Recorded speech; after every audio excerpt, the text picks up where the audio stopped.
There are a few games in recent times that made a comeback, and let me know if I missed any of the games I mentioned in this video down in the comment section below. There are a couple of games that made a comeback and the community absolutely rejoiced. Street cred back and also some respect. Now in the dystopian world of Poland, Ja pierdolę, jakie bydle! Bober! there is a small gaming studio called CD Projekt Red that basically has been running the Polish economy since this amount of time. Now, for making top-tier games such as the Witcher series, they have built a loyal audience over the years, having a cult-like audience. Yup, everybody and their mom fucking cumped in their pants when they announced Cyberpunk 2077. And of course, the memes were incredible from this game and also from the live event, which Keanu Reeves said this famous line: "Is really going to be breathtaking." You're breathtaking. You're all breathtaking.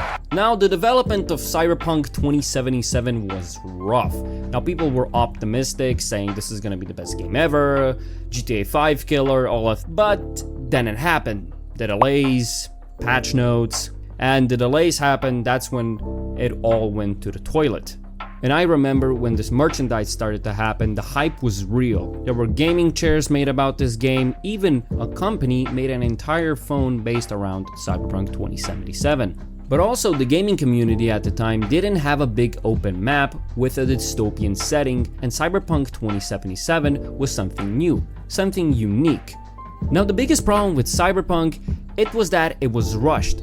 The studio rushed production of the game, and that's where people also got the feeling that they got scammed for $60, which you expect the game to be finished, and there may be some minor bugs here and there, not a lot of issues, but Cyberpunk didn't have that. It had a lot worse.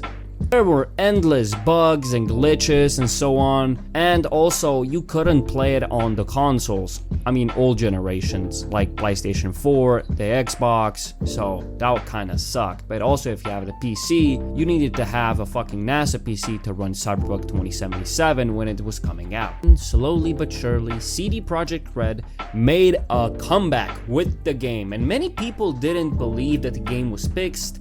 But then the masses came in and yeah, it was fixed, and now they're adding in more content, DLCs, but as of right now, they're not gonna add more content to the game, which is a shame. To the next game. Now everybody knows this little big game, but if you don't, this is No Man's Sky, and it went through the sky and beyond. Of how it came back, now everybody was hyped, not like, oh good, there's a new space game hyped. No, this was Michael Jackson on steroids hype. Everybody and their grandma was talking about the game, and so long story short, they basically promised everything and delivered nothing. And of course, it was a rush production. Just like Cyberpunk, it had a bunch of delays, and when it came out, it was a complete disaster. Not only for the community, but also for the creator of the game, and also for the studio and everybody involved in.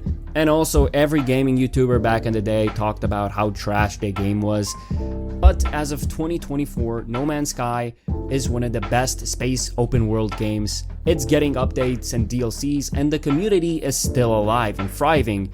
And yeah, and the gaming studio is one of those studios who really didn't give up on the game and actually revived it. And they made an actual playable game in the end. So, happy ending. Now, this is the most surprising game of them all. From a company that everybody likes and enjoys, it's EA. Now, before you jump into the comment section, just let me explain for a second. EA makes games accessible to everyone, including advertisers. Their Star Wars games are pretty good. Star Wars Battlefront, the original one, Star Wars the RTS games are one of my favorite when it comes to Star Wars game adaptations. But one of the biggest Star Wars games that made a big comeback is Star Wars Battlefront 2. Now, the only problem with this game, it was pay to win. I mean, that's all that matters. I mean, there isn't a game out there who is a really good Star Wars game, and you know how people react to Star Wars games. They're not doing hot right now. And I can't believe EA isn't milking the shit out of Battlefront, and let me know if I missed any games. See you next time.